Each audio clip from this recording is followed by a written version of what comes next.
some logistics here. And you can see their slide shared here, and you can join us on Slack space and have some conversations and interactions with the GIS community across the UC system. And also we have Twitter accounts update the conference progress on live, so you can go to visit our Twitter account and use the hashtag UCGIS Week and to participate in the conference as well. And we have an event survey, which is listed at the right bottom here. There's the QR code over there. You can, give us some feedback, and which is gonna help us to improve. So again, thank you so much for joining this session. And we have two presenters here. And the first one is Scott Sibett. He's a faculty member from University of New Mexico. And the topic he's gonna talk about here is about finding historical maps in archives. And I think this is a joint project with librarians from University of Minnesota as well. And our next presenter is Cerys Edward. She's an undergrad from University of California, Los Angeles. And I know she works on some mapping projects before. And I think this is a project with other UCLA undergrads as well. So for each session, we're gonna have 20 minutes.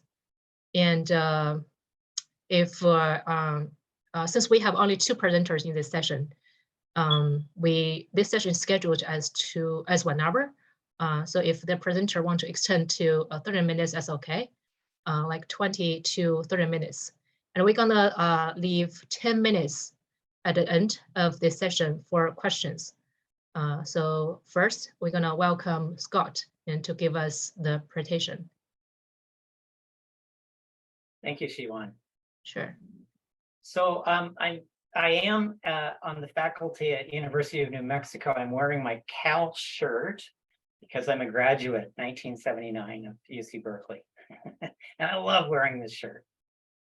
I don't get a good opportunity to do it, and this is a good one. So my name is Scott Sibett. I'm a chemist by training and a chemical engineer by practice.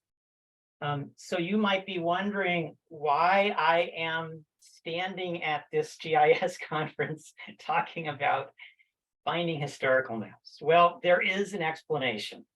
And so let me share my screen. And this is a postcard that I received at the age of about 10. And this is the California Zephyr. It's the water basin, in back of it is the South Fork of the Yuba River. It's just come over the Donner Pass. You can see the 3 or 4 Vista Dome cars there. And I was enchanted with this postcard when I received it at a young age. At about this time, Interstate 80 was being built in the water basin below the train there. And so from that point forward, as we were, when I would visit Tahoe, I would look up and, look for the train up in the hills. And it occurred to me, especially if you come over the top of Donner Pass, it's really quite an engineering feat that they managed to put a transcontinental railroad over the Sierra Nevadas. And, here even just this bridge is huge.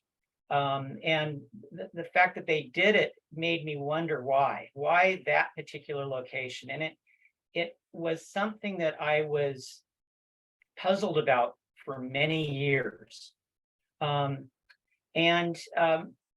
So I eventually kept following the question of why the railroad was there. And I came across this book called The Railroaders. And inside is a map by the person that surveyed the line originally, a name of Theodore Judah. that map, eventually I figured out was located in the Library of Congress. I haven't seen the original yet, but I've surely seen photographs of it. And it really got me into looking for historical maps, and for a long time, historical railroad maps.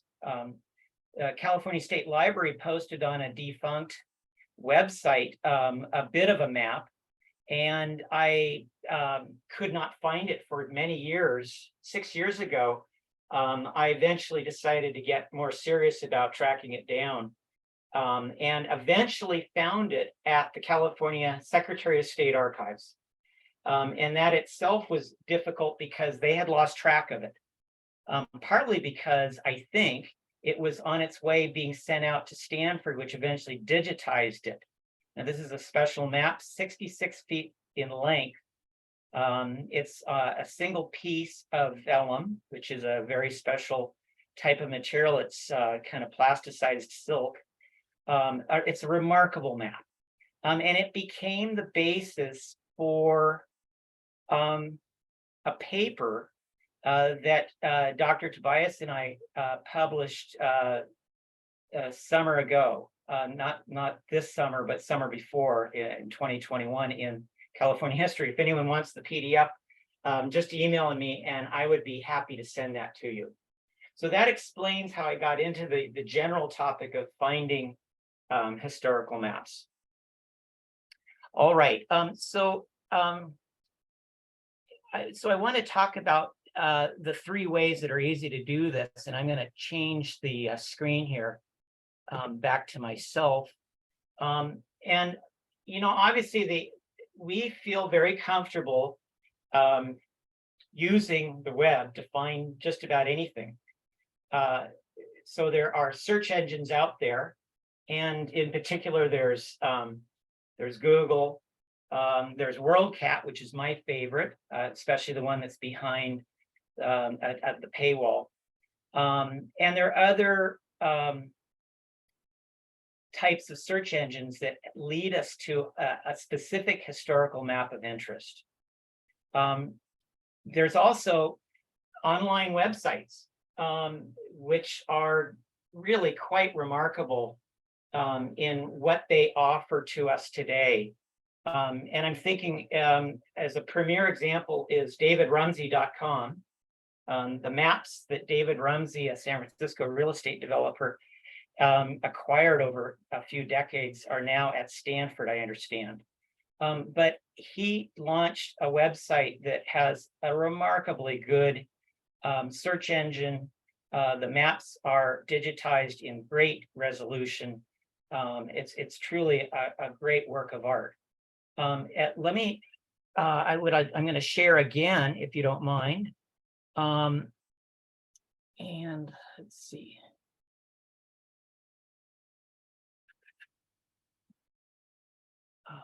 Hang on a sec.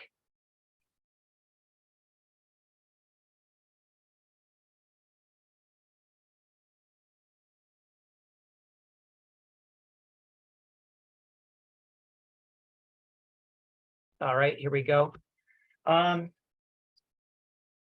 Let's see, I guess I've skipped atlases. My favorite atlas, it's another way of finding an historical map. This is by Derek Hayes, the Historical Atlas of California. There are many others. This is highly recommended. I mentioned WorldCat as a search engine, Google Images, there's the Online Archive of California. And then there's also a website titled oldmapsonline.org. Haven't used that much, not sure that it's that good, but it is there. In addition to that, of course, you go and you find historical map resources at certain libraries. You go look at their catalogs. So the question is, but what if the map you're trying to find is not online? It's not in an atlas. It's not observable in a search engine. So how do you go about finding something like that?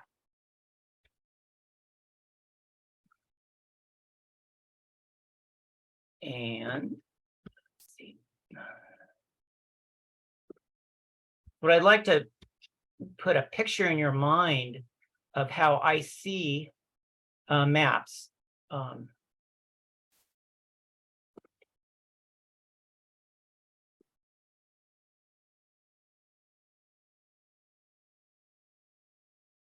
So when you look at the online catalog of various libraries, there is, in my mind, kind of a space where the information is cataloged either fully or poorly or not at all.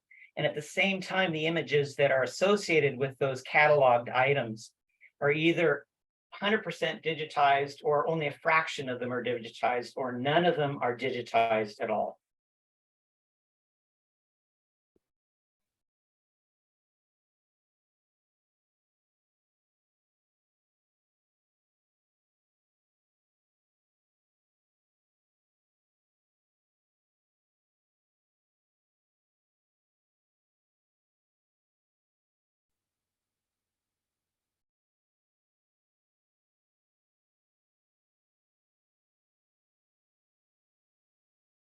So, here's the comfortable stuff. Here's davidrumsey.com. Berkeley Digital Collections has an excellent website. Calisphere.org, great.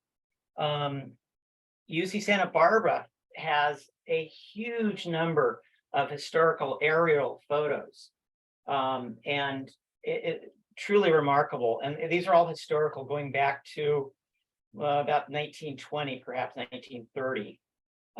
It's also many maps are found in the congressional serial set. These are all accessible via ProQuest Congressional, which, if you have access to the UC system libraries, you can easily get to. So that's the easy stuff. That's where we feel very comfortable. And I apologize for the delays here. Now, let me switch to another version of that graph. And this is where most everything is cataloged, but not everything is digitized. So the map images themselves are not easily accessed. And clearly, Library of Congress has probably 250,000 great historical maps. UC Bancroft has one of the greatest map collections in the world, supplemented by a great map collection at the Earth Sciences Map Room. There's a wonderful map room at UC Davis, which has many of the Bancroft seconds. So the campus started in the mid-50s, was populated with maps from Bancroft that they had duplicates. And so it too has some really great maps. In fact, all the other UC campuses have a really good collection of maps, historical, and I'm thinking particularly of Los Angeles. Also, Yale Beinecke, great set of maps. California Historical Society Library, the Huntington down in San Marino. And there's some other really wonderful repositories out there that I'm listing here. The Newberry in Chicago, New York Public Library, LA Public Library, Oregon Historical Society, the Perry Castaneda Library at UT Austin, Boston Public Library's got the Leventhal Center. One of my favorites, Denver Public Library, I like it a lot because every one of their maps is inside Mylar and publicly accessible. There is no requesting involved. You can go straight into a room where they've got all their maps in map files. It's very attractive for someone like myself just to see what the breadth of maps are that are of an historical nature at any given location. And they've got just a great collection. BYU, the Harold B. Lee Library has got some great maps, the Gollier at SMU. And then my own campus, UNM Center for Southwest Research, has a tremendous collection of maps that are focused on New Mexico, of course. All right, well, These are a little more difficult to find. But I will go on just to finish this off. There's other maps out there.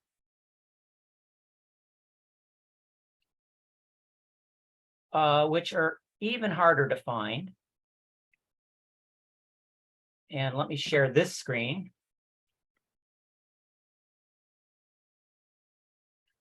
Now we've got maps where there are essentially no digital images, and the cataloging is quite imperfect, perhaps even missing almost entirely. And I'm thinking of the California State Library History Room. So it's got a great physical card catalog, which does a really good job of documenting what they hold. But it's only physical. You have to go there to actually see it. None of it is online. Secretary of State Archives has a catalog, which is digital, but it's not online. So the only way you can access it is to actually go to their reading room and sit in front of one of their terminals to see what it is that they've got in their collection. National Maritime Museum Library is a fantastic resource, also very imperfectly and underwhelmingly cataloged. There's many county archives. The National Archives themselves, I consider to be generally poorly cataloged. California State Railroad Museum Library has something similar to what the Secretary of State Archives are, which is they will offer you a dumb terminal where you can search on their holdings, but you have to be there sitting in front of their terminal to see what they've got. Chavez Library in Santa Fe, same thing. And the United Nations Archive, same thing. So there are various libraries here which are still just getting into putting their catalogs online.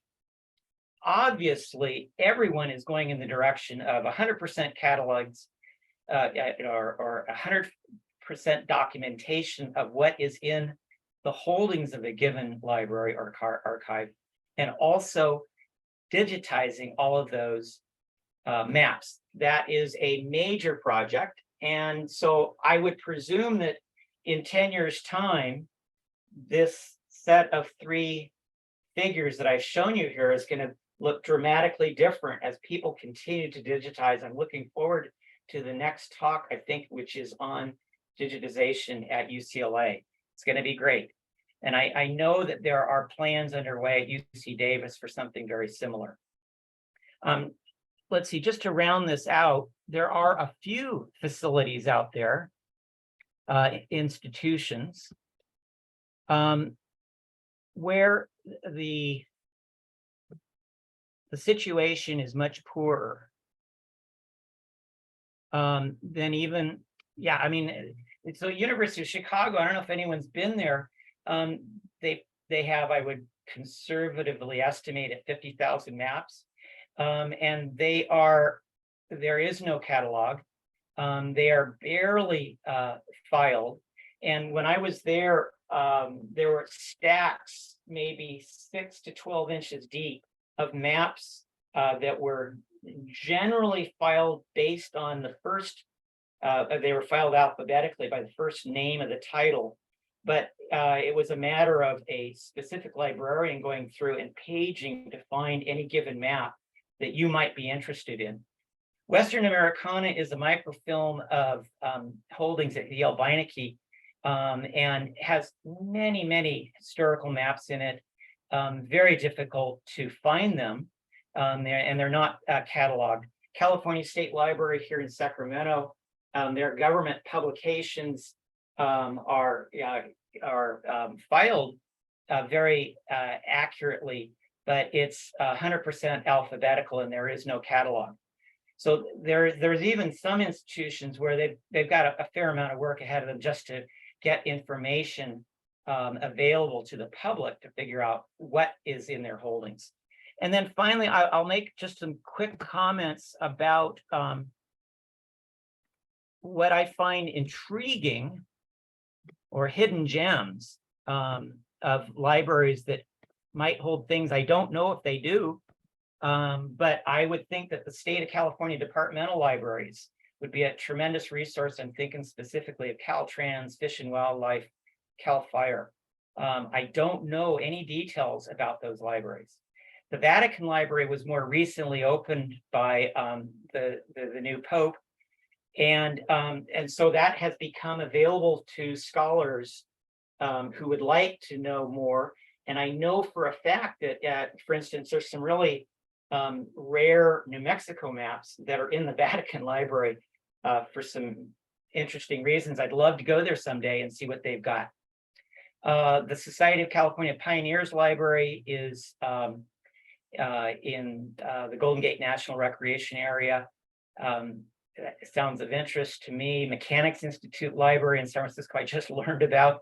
Didn't even know it existed until a few weeks ago.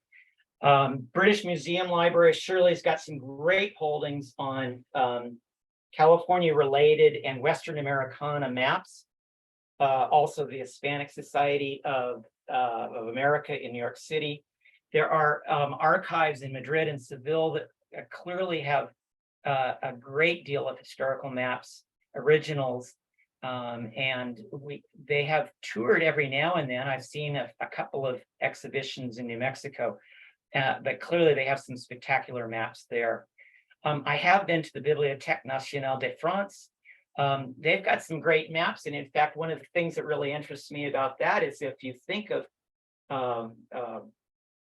the history of the United States from about 1710 to about, I think, maybe 1800, 1805, when the Louisiana Purchase was completed, they were the dominant nation in the Midwest. And they did a great deal of mapping.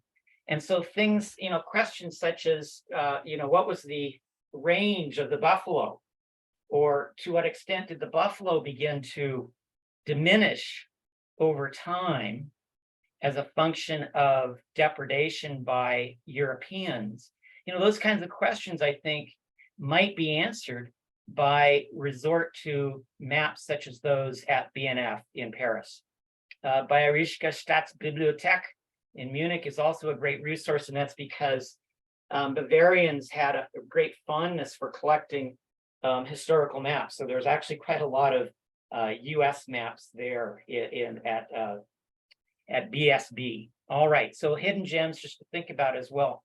So how does one actually go about finding maps that are not easily discoverable via a catalog? You've got an historical map topic in mind, and what if the map you want is not in an atlas, it's not in a search engine, it's not online? So it begs the question of, so why would you even want to go hunt for such a map? What is it? What would motivate you to do that?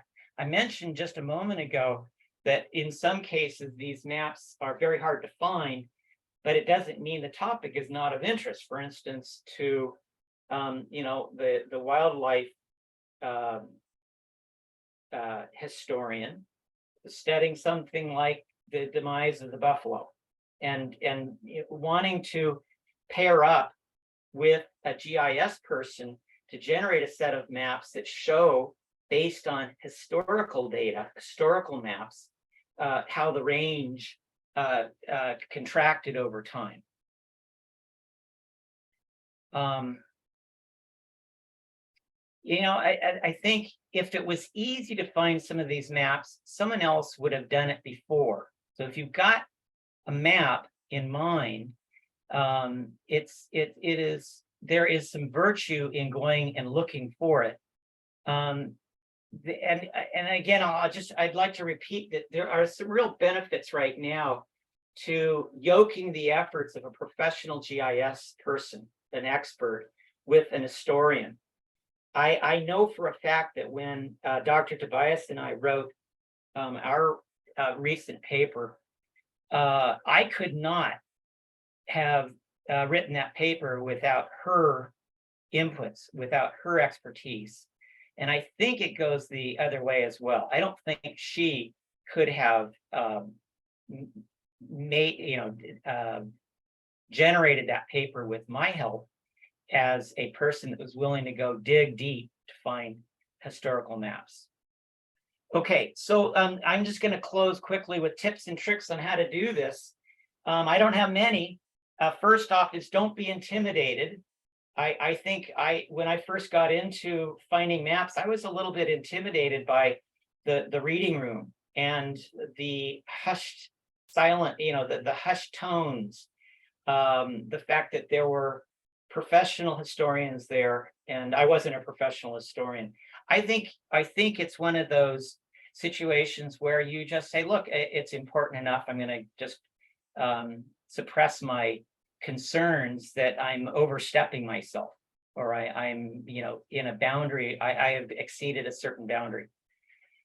The next tip I have is just talk with the archivists. Email them first. Let them know what you're thinking about, what you're interested in.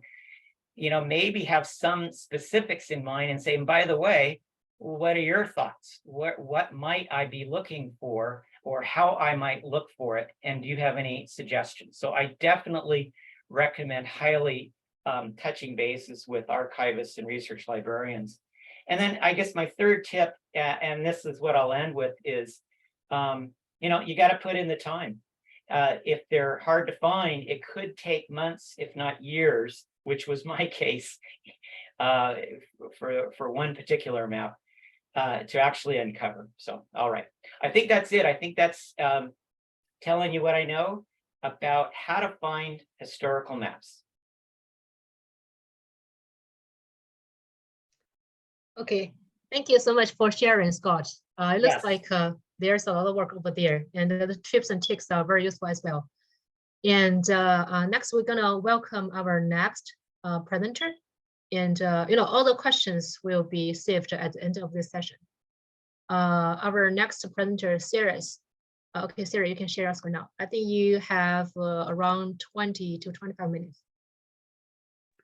Great, thank you so much. And thank you, Scott, for the great presentation. So let me know if you can see that okay, or if you can't see it, just yell out. Yeah, it looks perfect, thanks. Great, thank you. So I'm going to be talking today about the process of digitizing the UCLA Library's map collection. My name is Cerys, and I am an undergrad working part-time at the Young Research Library here at UCLA. So just a brief overview of what I'm going to talk about. I will give an introduction of our map collection here at UCLA. Then I'm going to talk about our georeferencer, which is a really great resource that is helping to expand accessibility to our maps. And then I'm going to talk about a small project that automatically digitize and trace census maps.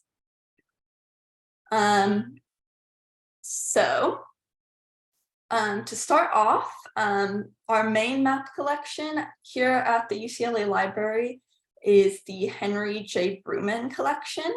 It is composed of over 750,000 historical and contemporary maps from all over the world. It's mostly contemporary maps, so post-1945. And we have a really good number of maps focusing on California, and more specifically Southern California and LA. On campus, our maps are physically located. They're kind of scattered all over. So we have some in the Young Research Library, some in the Geology Library, and some in the Southern Regional Library facility. And if you're familiar with the UCLA campus, you'll know that that is really like all over the place. And our maps are non-circulating, which means you can't check them out and take them home, but you can. Most of them, but not all of them, are free to come and peruse. The SRLF, I think you have to make an appointment, but they're accessible to the public. And I think one thing that we've really learned, especially in recent years, is that it's really important to start digitizing these maps to make them accessible online, especially with the COVID-19 pandemic, when people like physically could not come and look at the maps. But even more now, it's definitely a hassle. We get a lot of requests for maps from people from all over the world. And so it's a lot easier when we have digital access to these maps. And honestly, it's kind of a hassle, like searching through the physical maps anyway, even if you're on like UCLA campus. So it's really important to make these as accessible as possible. And then I just want to clarify, because there are two definitions of digitizing. One is the sort of more general definition, which you probably first think of, which is just like uploading like scanned images of the maps online or to a computer, to a drive, whatever, just making the maps digital. If you've taken like GIS classes, if you're familiar with GIS, you've probably heard it in referring to like tracing a map in order to make it like a vector file for use in GIS, which is, yeah, that is also digitizing. I'm going to be talking about both, but I'll try to make it clear which one I'm talking about. So we have a lot of different resources where you can find digitized versions of maps in the UCLA collection. I think the most extensive one is the digital collections site, which has 2,800 maps from the Bruman collection, and then a few hundred more from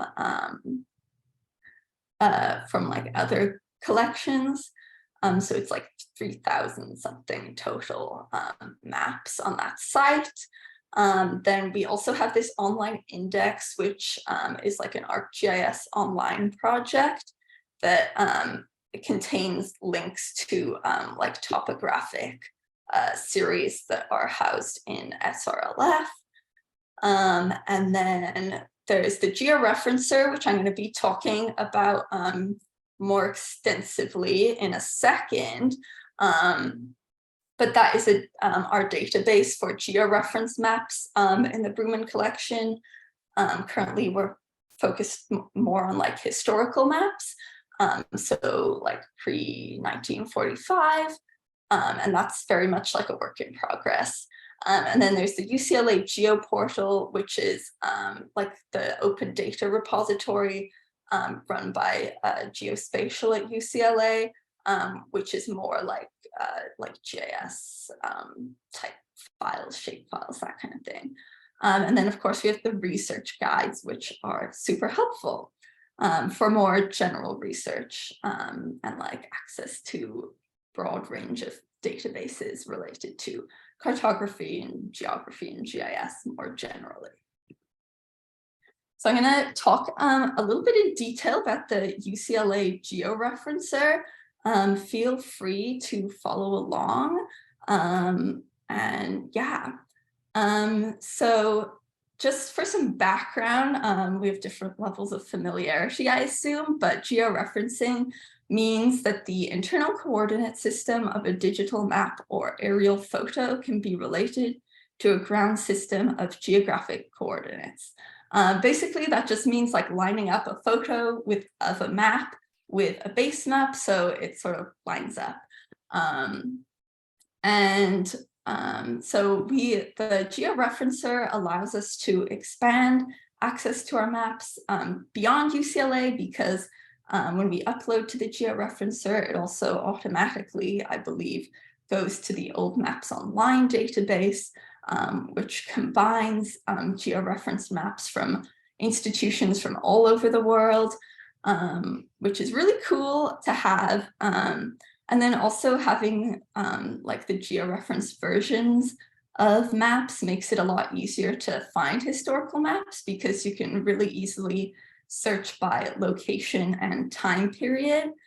And then my favorite thing that I think is really cool about the georeferencer is that it's got kind of a crowdsourcing format. So let me show you what that means. But basically anybody can fix the location of a map. So you can georeference the maps yourself by adding points. And as you can see, like it keeps a tally of, you know, how many points you've added, how many maps you've been able to georeference. And I think that's really cool and kind of creates a sort of like community aspect to it, where like everybody can participate in expanding access to like historical data and our map collection. So the URL is uclalibrary.georeferencer.com if you're interested in checking it out or following along. And then this is, I just wanted to show the old maps online, sort of what this looks like. This is the site that it combines the data from all over the world from different institutions. It's a little bit difficult to use, but it is, yeah, it's a really great resource. And so you can like click browse, and then I zoomed into LA, and it's got this whole list of maps of LA. Some of these are from the UCLA collection, but they're like literally from all over the world. So tons of different institutions participate in this, which is cool. So I just want to go over like how to use it. If you want to participate like in the sort of crowdsourcing part of it, you're going to want to sign in. And then you can, if you're using it for research purposes, you can go to compare and overlay, which will then show you like this map. And I zoomed into Westwood just for an example. But you can upload your own maps, I think. So you can click like private maps on the right here.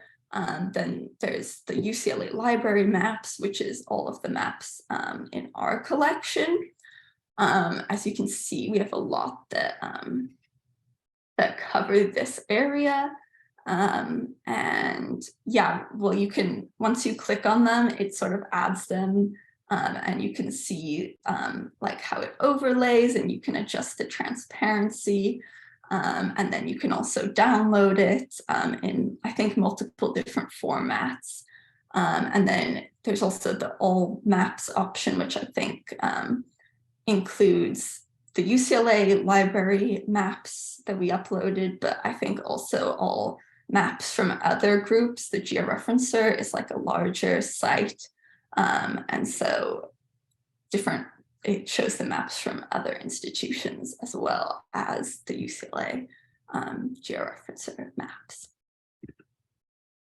And then to go over the actual georeferencing part, if you go to the home screen and you can just click the first button here, the fix the location of a map, and then it will show you like a random map that I've uploaded, and you can just add points. You add 1 point to the old map, 1 point to the base map, and usually like 4 or 5 points is enough, but you just kind of like that, you just zoom in and add a point where you know, you think it lines up.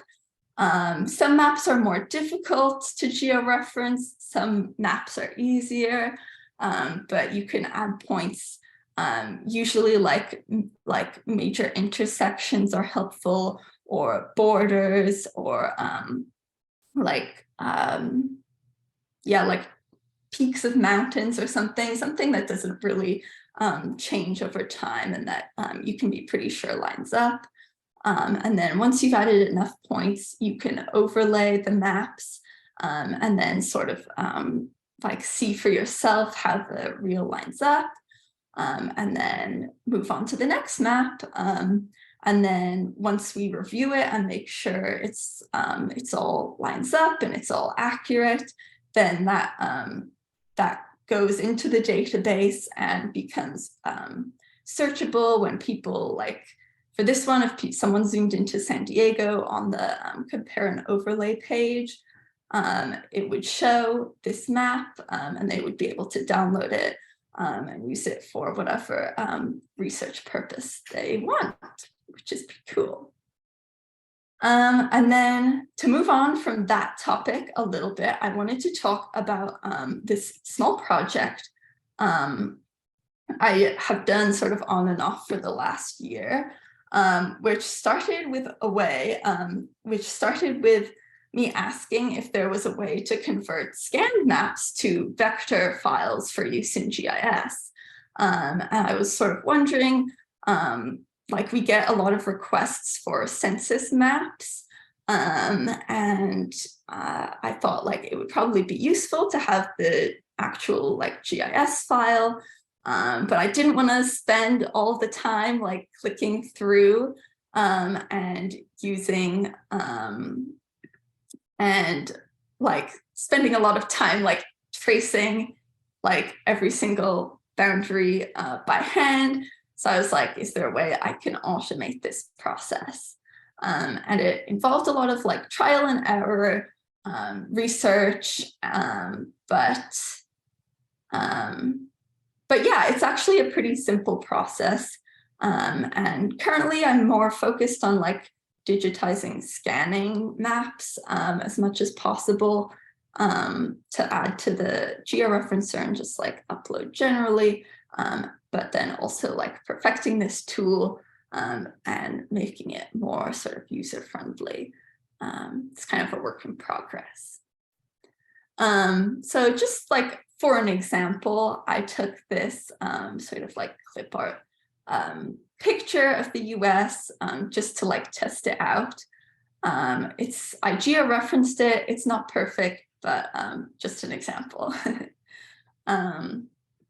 So basically, I wrote this script in Python, but you could easily do it in like ArcGIS Model Builder. It's a pretty like simple process, but you just have to like know what tools to run and what order to run them in. But there's one tool that converts a raster image to a polygon. So as you can see, it's sort of scanned the black and white and made like a vector wherever there were black lines. And then from that, you can convert it to center lines. So just put like a line through the middle of the polygon. And then from that, you can convert that to just like actual polygons. And it's not perfect. I think there's obviously going to be like issues with the original map, and not like every drawn map is perfect. So as you can see, like Texas and New Mexico are joined here, and like the Great Lakes are like, they think it's a state, but that's like pretty easy to go in and solve just by like editing and then splitting. So I went through and did that, and then got that as like the final result, which is pretty accurate to the original image. But yeah, still some issues, but yeah. And so thank you, and I guess we'll go on to questions, but thanks. Thank you so much for your sharing, Cerys. It's a great presentation. And I think we can go from Scott's presentation, the questions for Scott.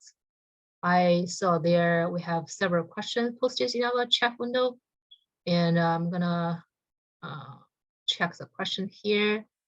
So this is a question for Scott. So first one is from a lake. It said, you briefly mentioned aerial photos. What's the situation regarding cataloging online imagery? You referenced online imagery for historic area photographs, and they give an example here. The 2 world wars generated a lot of area images. How accessible is it? I think you're muted, Scott. Can you repeat the question? I'm sorry, I didn't get the question. I heard a statement. Okay, sure. Said you briefly mentioned aerial photos. Yes. So at what is UC this? Santa Barbara. Yeah. What is situation regarding cataloging online imagery and especially georeferenced online imagery for historical aerial photos? I haven't seen that. Has anyone? I'm not aware of that. Okay. I'm not sure if UCSB has some. Yeah, I mean, let's be clear. So the the Santa Barbara's own website, and I showed that web address. I can send it out to everyone in a second. Gives you a map, and it shows with small coded dots the specific center point of a given aerial photo. So you can start off with California, you can see an overview, or you can zoom in on the Los Angeles basin, and the code for the small dots on the map has to do with the time frame at which the aerial photo was originally recorded. So you can choose all, or you can focus in on a range of dates. Upon clicking upon a given dot or glyph, you open up the actual aerial photo. It's a beautiful website. Very easy to use. So you just said you're gonna share with us later, right? Yes, right after I finished answering these questions, I'll send out the website address. Yeah, sure. Thank you. I think there's a following question here. The two-word walls generated a lot of aerial images. How accessible is it? Do you have an idea of it? I missed the question. There were two, but I'm sorry, maybe my pronunciation. No. The two-word walls generated two world a lot. wars. Yes. Yeah, and aerial photos of the two world wars. Yes, how accessible is it? I don't know.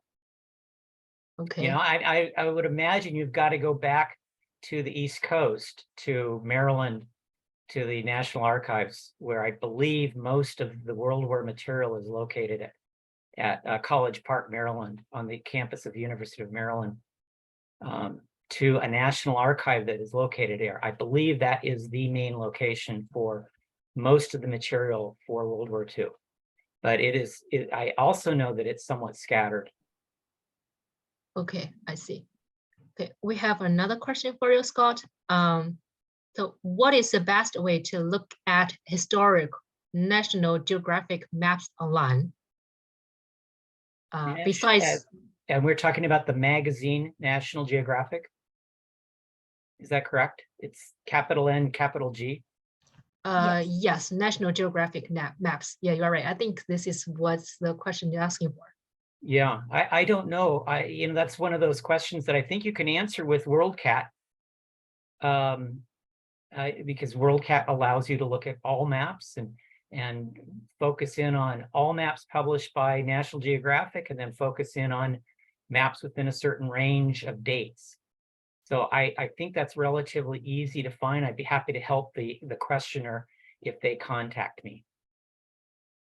Okay, I see. Okay, thanks, Scott. Any other questions from our audience here? I believe these are the two questions that's for Scott. If I miss any, please unmute yourself and ask Scott here. Yes, and just one final comment, Michelle just sent out a new website address for aerial imagery from the US government. So that's great. And I'll mute myself, and I will publish to everyone the UCSB aerial photo address. Okay, thank you. Okay, so let's move to questions for Cerys. The first one, how does Old Maps Online relate to the lunar imaging system underneath the David Rasmussen online collection? So I'm not super familiar with the lunar imaging system, but I just took a quick look at it. And I think that the lunar imaging system, I'm not sure if it's like it's more of like a digital catalog rather than like a georeferencer type of thing from what I could gather. But they are definitely related. So like one of the institutions that participates in the Old Maps Online and like has maps on there, other than UCLA, is the David Rumsey collection. And yeah, a lot of like the California maps on that site are from that collection. Okay, I see. So it looks like they're have the two different systems to process maps. Is that yeah, I don't, is the Luna is more of like it's not really their georeferencer, it's like their catalog where they just have the images, I think. okay? I see. I think they might have like a georeferencer site as well. I'm not really sure. Okay, I see. Thank you. So next question, is your code for the vector conversion to available on an online repository like GitHub? Great question. Not right now, but that is on my to-do list. I can put my email here, and if you email me, I can send you the link once I do that. But soon. Oh, okay. The next one. So is georeferencer is a crowdsourced format. Are there protocols in place to check that maps are georeferenced correctly? Like do new users complete a training first? Yeah, so there is a tutorial. So when you like first georeference, it shows you like what to do and like a short like tutorial.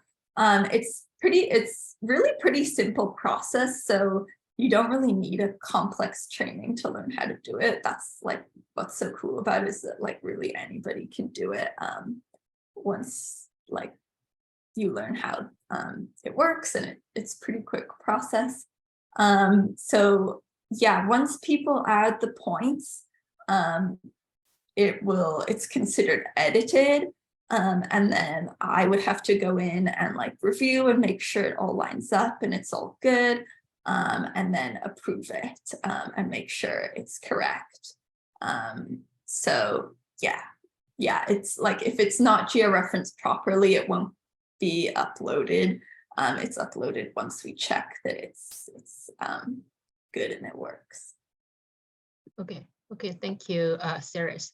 And I noticed Susan from UC Berkeley replied to or make some comments for the question Alex asked here. She says some of the later National Geographic maps are still protected by copyright, so are not available to put online digitally. So maybe you can find some, maps online from National Geographic maps. And any other questions for Cerys and Scott here? If you have, feel free to unmute yourself or put your question in the chat window, and I can read it for you.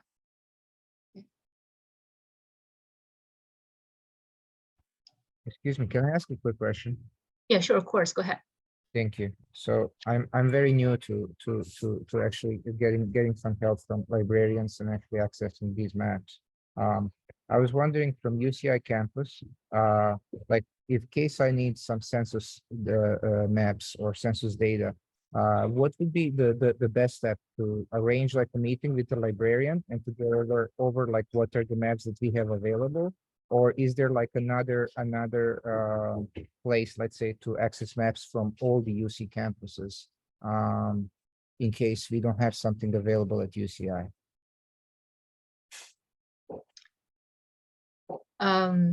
Anyone will be able to answer the question? Hold on. I'm not from UCI, I'm from UC Davis, but I would say like a really good place to start is with your local librarians. They won't mind if you pick their brains. You know, if you bring a question, they're happy to help you with resources. So I think that's a great place to start. You don't necessarily need to sort it all out yourself. You can just go ahead and make an appointment with someone and talk it out, and they will be more than happy to help you and help you figure out what resources and what next steps to take. So I'd say just start there, and that's probably your best bet. Yeah, see. Yeah. I'm Danielle. I'm at UCI and I do GIS, so you could just email me. My email is katie@uci.edu. Sorry, dealing with virtual gallery, so. That sounds wonderful. Thank you. Yeah, at UCSB, I think like some of the aerial air photos go through, if you're going to request it and you're not from UCSB, you can do it from the special research collections, I believe, but this might be limited to only some of the collections. But if not, you can just hit up our geospatial unit at UCSB for aerial photo images, and I think they can assist you with that. Perfect. Thank you so much, everyone. Okay.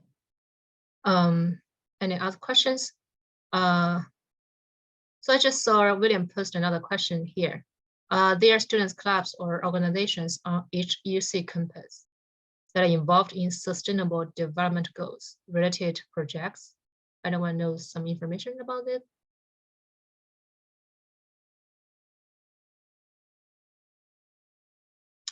I never heard it. Some clubs did such thing. I know there used to be a club at UC San Diego for like the environmental, like a climate justice, like newsletter, or it was student run for a while. One of my friends was in it, but this was like 5 years ago at least. Okay, thank you for sharing. And also I noticed William posted another question asking for the most recent maps made for the flood in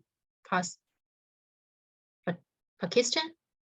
I think these maps, you know, if you want to analyze or to evaluate the current flood situation for this area, I think the best, according to my experience, you know, the best way to find the map is for satellite images. You know, there are some free satellite images that update periodically, so they might capture the flood situation on that area. So I know there's a good resource called UCGIS. I'm sorry, let me double check. UCGIS.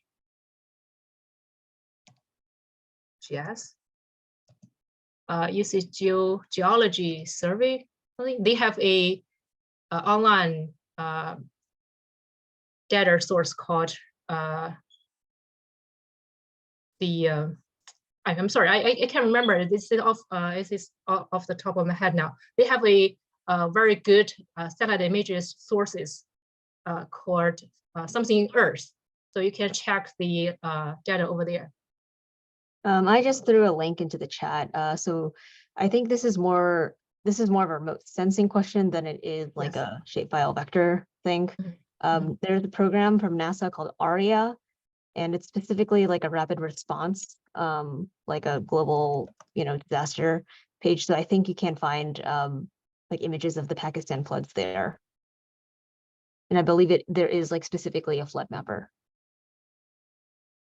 Yes. So it is called Earth Explorer. So you can register and get to see if there are some, you know, maps updated over there, especially satellite images. And also thank you, Christy, for sharing. Okay, and we are right on time. And thanks again for you know, presenting. Our presenters give us awesome presentations, and thank you for the audience who are here for participating. We have a very successful session here, and thanks again. And hope you can enjoy our other sessions in UCGIS week, and have a good rest of your day. Bye bye, everyone. Thank you, everyone.